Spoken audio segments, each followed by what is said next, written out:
आज के दिन सुनिए बृहस्पतिवार व्रत कथा 5 अक्टूबर 2023 के कहा जाता है। भगवान विष्णु के पावन व्रत कथा सुनने मात्र से धन धान्य से पूर्ण होते हैं और भगवान विष्णु और माता लक्ष्मी की कृपा अति शीघ्र प्राप्त होते हैं।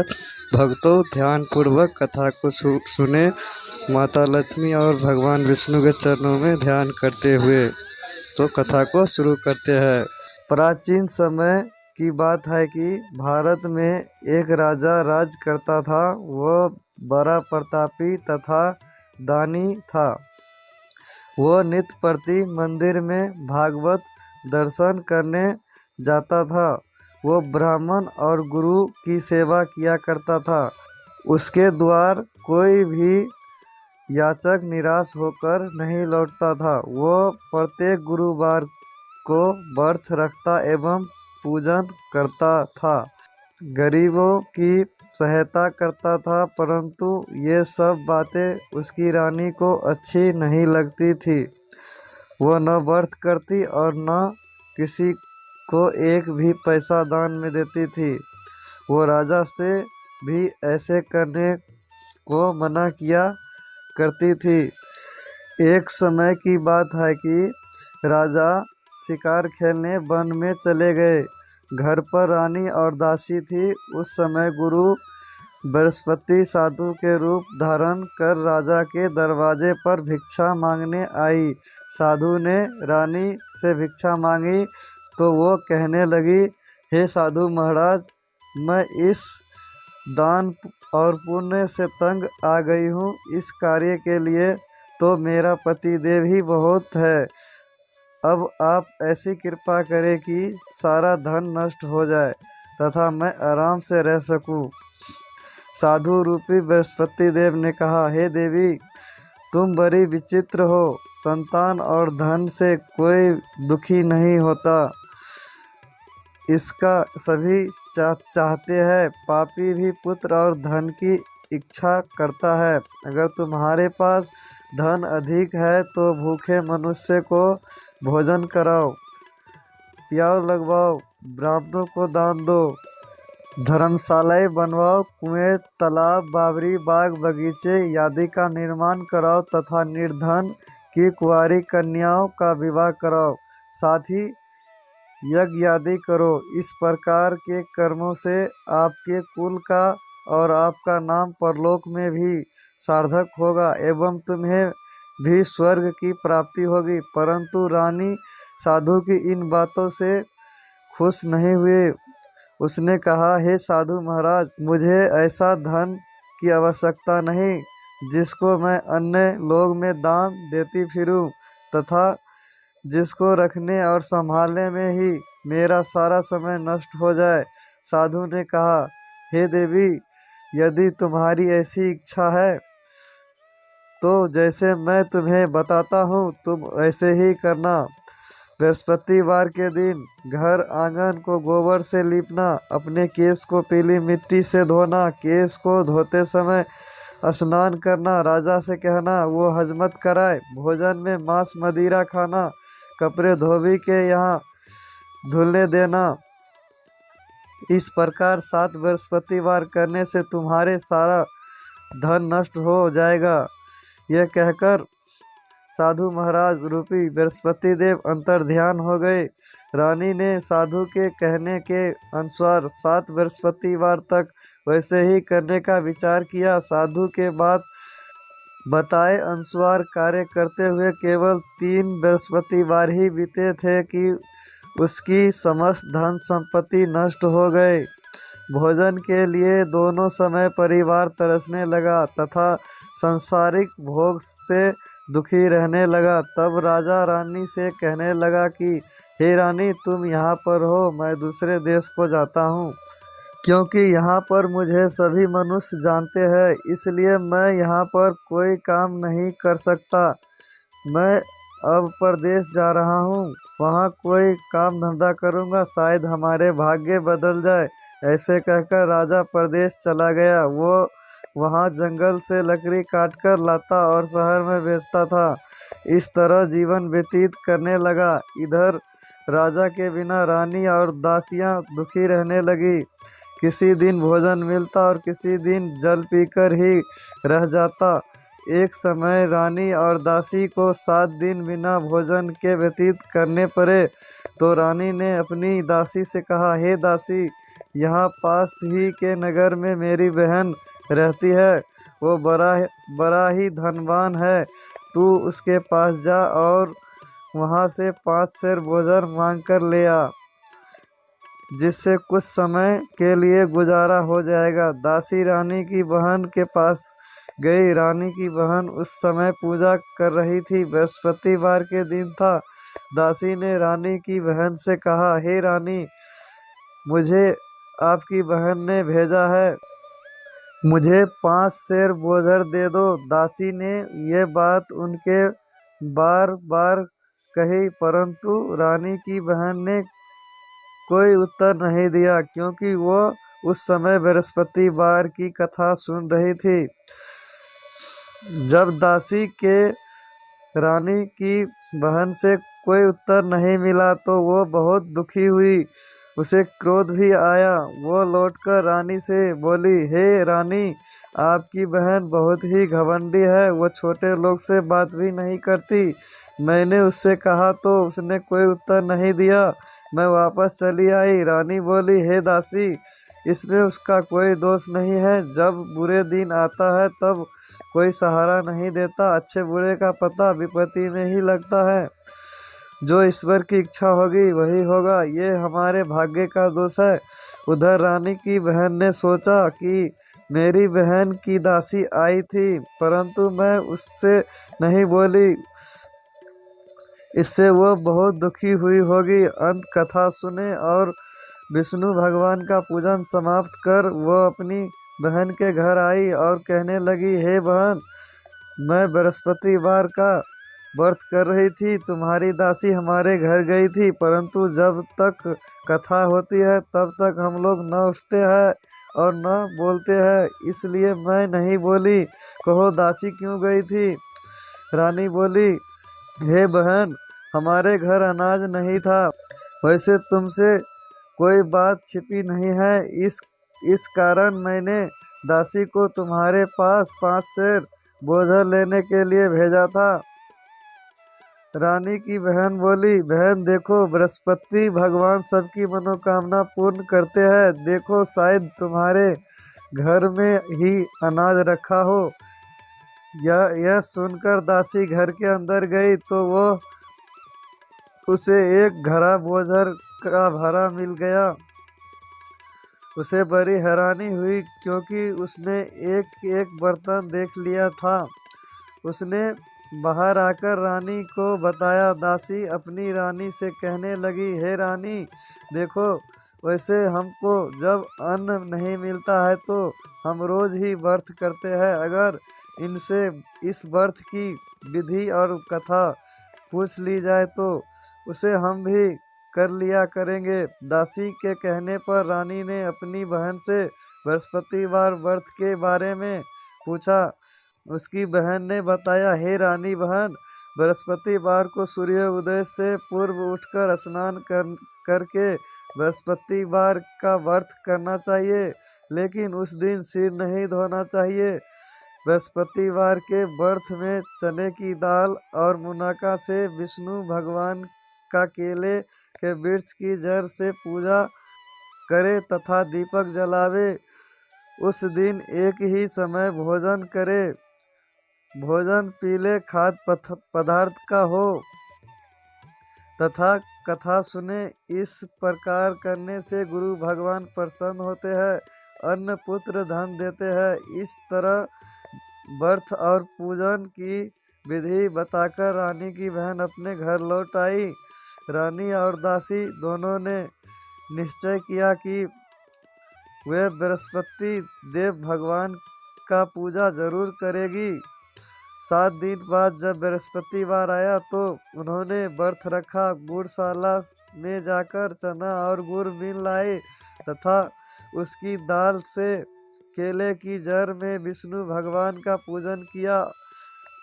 अब भोजन कहाँ से आए? दोनों बड़ी दुखी हुई, परंतु उन्होंने व्रत किया था, इस कारण बृहस्पति देव भगवान प्रसन्न थे। वे एक साधारण व्यक्ति के रूप में 2 थाल में सुंदर भोजन लेकर आए और दासी को देकर बोला, हे दासी, ये भोजन तुम्हारे और रानी के लिए है, तुम दोनों करना। दासी भोजन पकड़कर बड़ी प्रसन्न हुई और रानी से बोली, रानी जी भोजन कर लो। रानी के भोजन आने के बारे में कुछ पता नहीं था, इसलिए वो दासी से बोली, जा तू ही भोजन कर ले, क्योंकि तू हमारी व्यथा में हंसी उड़ाती है। दासी बोली, एक व्यक्ति अभी भोजन दे गया है। रानी कहने लगी, वो भोजन तेरे लिए ही दे गया होगा, तू ही भोजन कर। दासी ने कहा, वो व्यक्ति हम दोनों के लिए 2 थाल में भोजन दे गया है, इसलिए मैं और आप दोनों ही साथ साथ भोजन करेगी। फिर दोनों ने गुरु भगवान को नमस्कार कर भोजन प्रारंभ किया। उसके बाद से प्रत्येक बृहस्पतिवार को गुरु भगवान का व्रत और पूजन करने लगी। बृहस्पति भगवान की कृपा से उनके पास धन हो गया, परंतु रानी फिर पहले की तरह से आलस्य करने लगी। तभी दासी बोली, देखो रानी, तुम पहले भी इस प्रकार आलस्य करती थी, तुम्हारे धन को रखने में कष्ट होता था, इस कारण सभी धन नष्ट हो गया। अब गुरु भगवान की कृपा से धन मिला है तो फिर तुम्हारे आलस होते हैं। बड़ी मुसीबतों के बाद हमने ये धन पाए हैं, इसलिए हमें दान पुण्य करना चाहिए। तुम्हें भूखे मनुष्यों को भोजन कराओ, प्यार लगवाओ, ब्राह्मणों को दान दो, कुएं, तालाब, बावड़ी आदि का निर्माण कराओ, मंदिर पाठशाला बनवाकर दान दो, कुंवारी कन्या का विवाह कराओ। धन को शुभ कार्य में खर्चा करो, जिससे तुम्हारे कुल का यश बढ़े तथा स्वर्ग प्राप्त हो और पितृ प्रसन्न हो। दासी की बात मानकर रानी ने इस प्रकार के कर्म करना प्रारंभ किया, जिसके उनका काफी यश फैलने लगा। एक दिन रानी और दासी आपस में विचार करने लगी कि न जाने राजा किस दशा में होगा, उनकी कोई खोज खबर नहीं है। गुरु भगवान से उन्होंने प्रार्थना की और भगवान ने रात्रि में राजा को स्वप्न में कहा, हे राजा उठो, तेरी रानी तुझको याद करती है, अब अपने देश को लौट जा।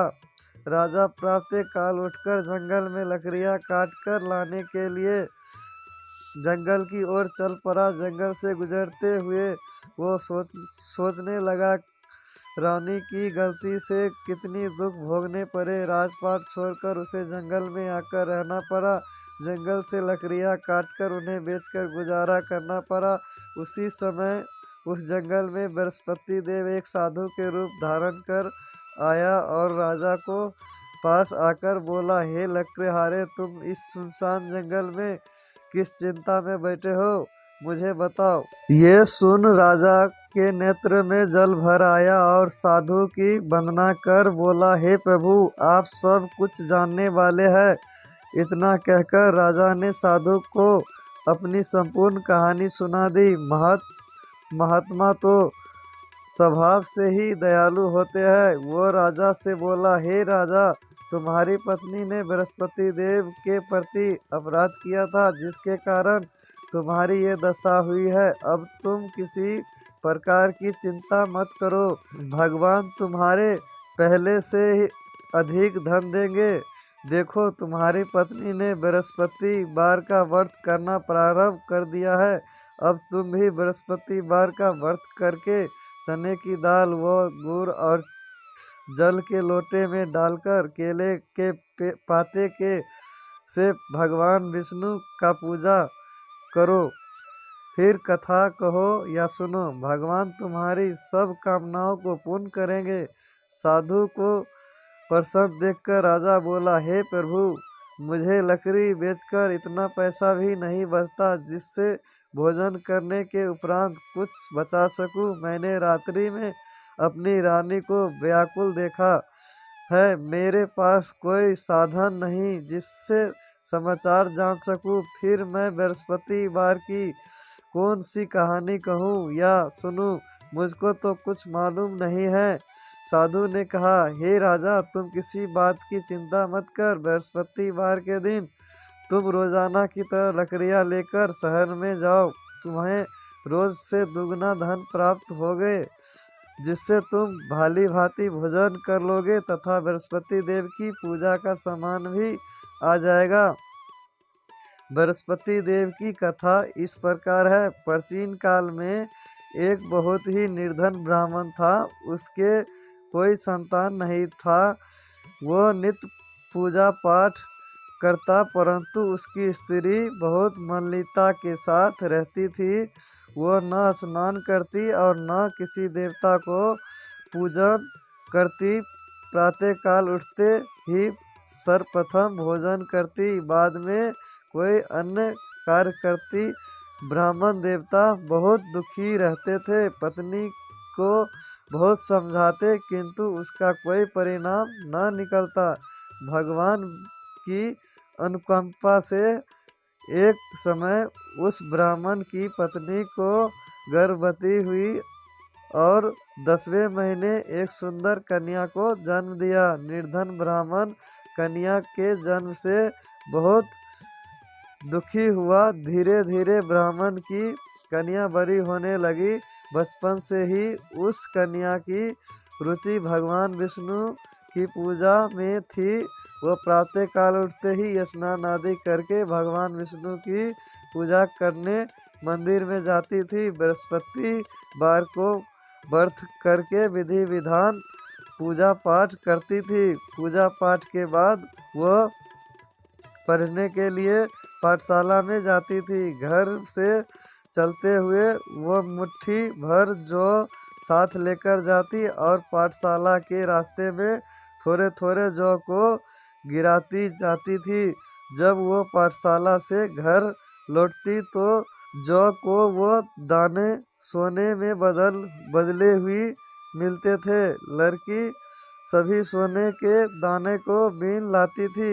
एक दिन जब वो सोने को दाने को साफ कर रही थी तो उसकी माँ ने कहा, बेटी, सोने के दाने साफ करने के लिए सोने का सूप भी होना चाहिए। अगले दिन बृहस्पतिवार था। उसने भगवान बृहस्पति देव की पूजा करते हुए प्रार्थना की, हे भगवान, यदि मैंने आपका व्रत विधित किया है हो तो मुझे सोने का सूप दे दो।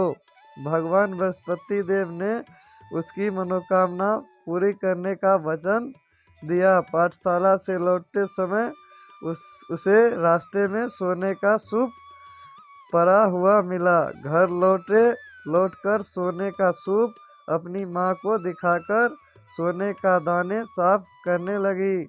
उसी समय नगर का राजकुमार उसके घर के पास से गुजर रहा था। उस सुंदर लड़की के सोने के सूप में जो साफ करते देखा। राजकुमार उस पर मोहित हो गया। महल में लौटकर राजकुमार ने राजा से उस लड़की से विवाह करने की इच्छा प्रकट की। तो राजा ने ब्राह्मण के महल में बुलवाकर राजकुमार से उसकी लड़की के विवाह की बात कही। ब्राह्मण तैयार हो गया। धूमधाम से उस लड़की का विवाह राजकुमार से हो गया। दुल्हन बनकर ब्राह्मण की लड़की महल में चली गई। लड़की के चले जाने से ब्राह्मण फिर निर्धन हो गया। उसे कोई दिन भोजन भी नहीं मिलता था। बहुत दुखी होकर ब्राह्मण एक दिन अपनी लड़की के पास गए। अपने पिता से निर्धनता का समाचार सुनकर उसे बहुत सा धन देकर पिता को विदा किया। उस धन से ब्राह्मण कुछ दिन तो आराम से गुजर गए, लेकिन जल्दी ही फिर भूखे मरने की हालत हो गई। ब्राह्मण अपनी लड़की से धन लेने के लिए फिर महल में पहुंचा। लड़की ने पिता को बुरी हालत देखकर कहा, पिताजी, आखिरी आप कब तक मुझसे धन लेकर जीवन यापन करेंगे? आप कोई ऐसा उपाय क्यों नहीं करते जिससे आपका घर धन संपत्ति से भर जाए? ब्राह्मण ने कहा, मैंने तेरी माँ को बहुत समझाया लिया, पर उसकी समझ में कुछ नहीं आता। उसका फुरहापन नष्ट हो तो घर भी निर्धनता भी दूर हो जाए। तब कुछ सोचकर लड़की ने पिता से कहा, पिताजी, आप कुछ दिनों के लिए माँ को मेरे पास छोड़ जाओ। तब कुछ सोचकर ब्राह्मण पत्नी को लड़की के पास महल में छोड़ आया। लड़की ने अपनी माँ से कहा, माँ, तुम कल प्रातःकाल उठकर स्नान आदि करके भगवान बृहस्पति देव विष्णु जी की पूजा अवश्य करना। पूजा करने से तुम्हारे निर्धनता अवश्य दूर हो जाएगी। लेकिन उसकी माँ ने उसकी कोई बात नहीं मानी। तब क्रोधित होकर लड़की ने अपनी माँ को एक कक्ष में बंद कर दिया। सूर्य उदय के समय माँ को उठाकर जबरदस्ती उसे स्नान कराया और फिर मंदिर में ले जाकर भगवान बृहस्पति देव की पूजा कराई। कुछ दिनों तक ऐसे करने से माँ की बुद्धि भी परिवर्तन हुआ और वो स्वयं बृहस्पतिवार का व्रत रखने लगी। उसके व्रत रखने से ब्राह्मण के घर में भगवान विष्णु की अनुकंपा से धन की वर्षा होने लगी। धन दोनों पति पत्नी धन संपत्ति पाकर अनंत पूर्वक जीवन यापन करते हुए विष्णु धाम को चले गए।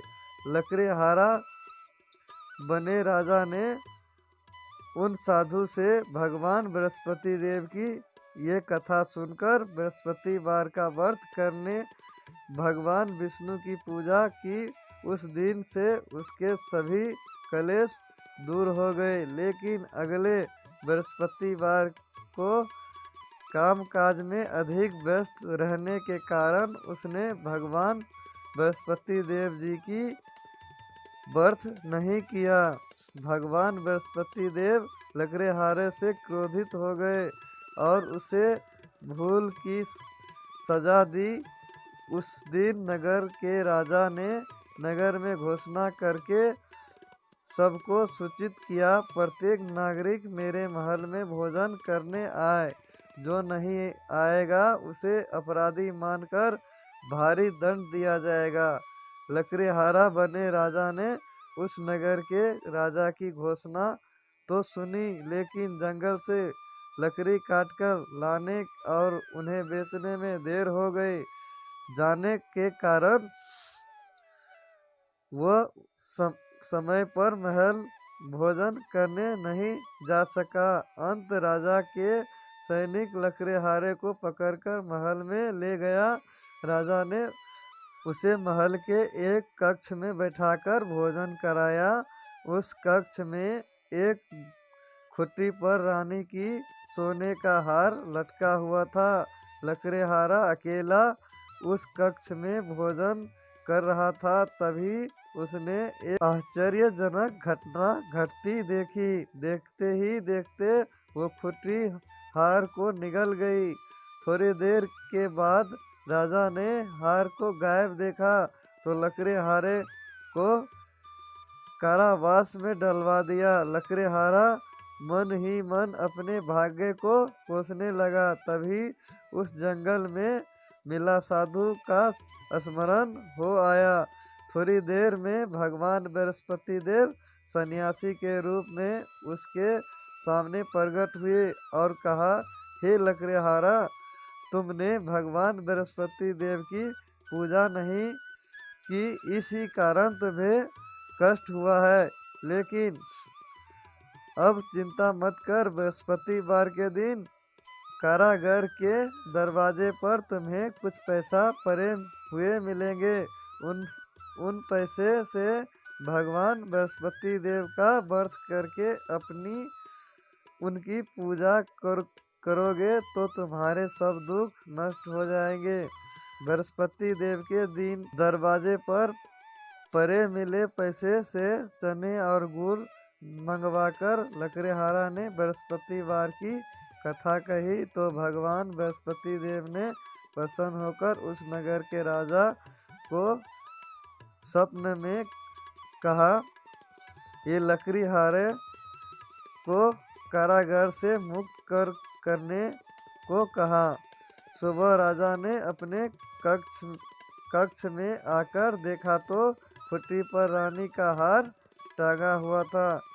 राजा ने लकड़ीहारे को मुक्त कर दिया और उसे धन और आभूषण देकर विदा किया। लकड़ीहारा बना राजा उस नगर से चलकर अपने नगर में पहुंचा तो उस नगर में कुएं, धर्मशालाएं, बाग बगीचे देखकर बहुत प्रसन्न हुआ। राजा ने किसी से पूछा, ये कुएं, धर्मशाला किसने बनवाए हैं? सबने उसे बताया कि ये सब रानी और उसकी दासी ने बनवाया है। राजा महल में पहुंचा तो रानी ने उसका भव्य स्वागत किया। तब राजा ने निश्चय किया कि सप्ताह में एक बार तो सभी बृहस्पति देव का व्रत है, परंतु मैं प्रतिदिन व्रत किया करूँगा तथा दिन में 3 बार कथा कहा करूँगा।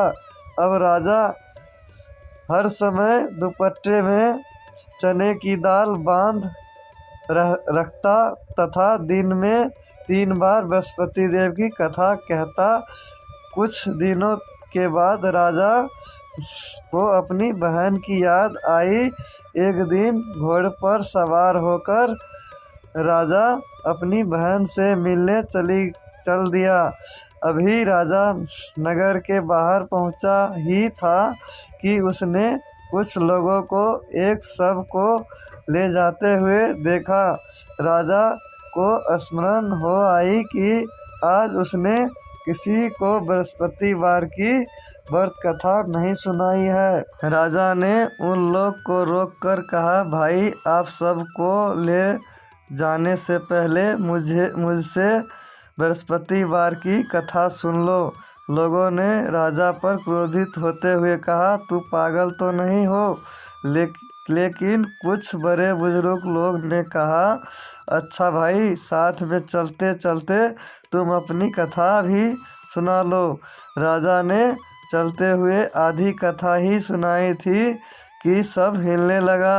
राजा को पूरी कथा सुनाते ही सब उठकर राम राम करते हुए खड़े हो गए। वहाँ के लोग को दांत तले उंगली दबाई और अगले बृहस्पतिवार से भगवान बृहस्पति का व्रत करने व कथा सुनने का निश्चय कर लिया। अब घोड़े पर सवार राजा चलते हुए एक किसान के पास पहुंचा। किसान अपने खेत में हल चला रहा था। राजा ने कहा, अरे भाई, मुझसे बृहस्पतिवार की कथा सुन लो। किसान झड़झड़ कर बोला, अरे भाई, देख नहीं रहा जितने देर तक तुम्हारी कथा सुनूंगा उतनी देर में 4 हरैया खेत मैं जोत लूँगा। राजा निराश होकर चला गया। तभी किसान के बैल लड़खड़ाकर जमीन पर जा गिरा। किसान के पेट में भी जोरों का दर्द होने लगा।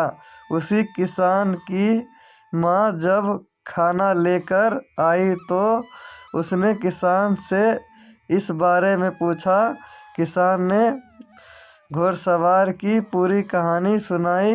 किसान की माँ दौड़ती हुई राजा के पास पहुंचकर हाथ जोड़कर बोली, भैया, मैं तुम्हारी कथा सुनने को तैयार हूँ।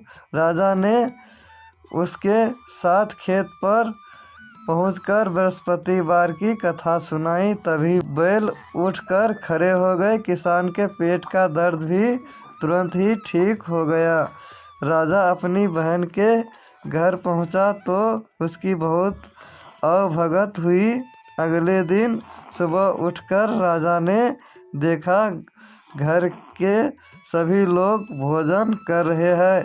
किसी भूखे को बृहस्पतिवार की कथा सुनाए बिना राजा भोजन नहीं करता था। उसने बहन से कहा, बहन, क्या घर में कोई ऐसा व्यक्ति है जिसने अभी तक भोजन ना किया हो? उसकी बहन बोली, भैया, हमारे घर में तो कोई आपको पूरे नगर में कोई ऐसा व्यक्ति नहीं मिलेगा जिसने सुबह भोजन नहीं किया हो। तब राजा ने बहन के घर से निकलकर उस नगर में बिना भोजन किए व्यक्ति की तलाश की। एक गरैया के घर में उसका बेटा बीमार होने के कारण भूखा रहा गया था। राजा ने उसको जाकर बृहस्पतिवार की कथा सुनाई। कथा सुनते सुनते गरैया का बीमार बेटा बिल्कुल ठीक हो गया। सबने राजा की बहुत प्रशंसा की। एक दिन राजा ने अपनी बहन से कहा, बहन, अब हम अपने घर जाना चाहते हैं, तुम भी हमारे साथ चलो, कुछ दिन वहाँ रहकर लौट आना। राजा की बहन ने अपनी सास से पूछा तो सास ने ताने देते हुए कहा, बहू, माई को जाना हो तो अकेली जाना, मेरे पोते को नहीं ले जाना। तुम्हारे भाई को कोई संतान नहीं है, कहीं तुम्हारी भाभी मेरे पोते पर कोई जादू टोना न कर दे। दूसरे कक्ष में बहन की सास की बात सुनकर राजा दुखी मन से अकेले ही अपने नगर को लौट गया। रानी ने राजा से कहा, आप तो अपनी बहन को साथ लाने की बात कहकर गए थे, फिर बहन को साथ क्यों नहीं लाए? तब राजा ने दुखी होते हुए कहा, रानी, हम निसंतान हैं, इसलिए कोई हमारे घर आना पसंद नहीं करता है। रानी ने राजा को समझाया, हे प्राणनाथ, हमें बृहस्पति देव ने सब कुछ दिया है, अब भगवान बृहस्पति देव हमें संतान भी अवश्य देंगे। बृहस्पतिवार को विधिवत व्रत करते हुए राजा रानी ने भगवान बृहस्पति देव से संतान के लिए प्रार्थना की। कुछ दिनों के बाद उन्होंने स्वप्न में दर्शन देते हुए कहा, हे राजा, तेरी मनोकामना अवश्य पूरी होगी। एक सप्ताह बाद ही रानी गर्भवती हो गई।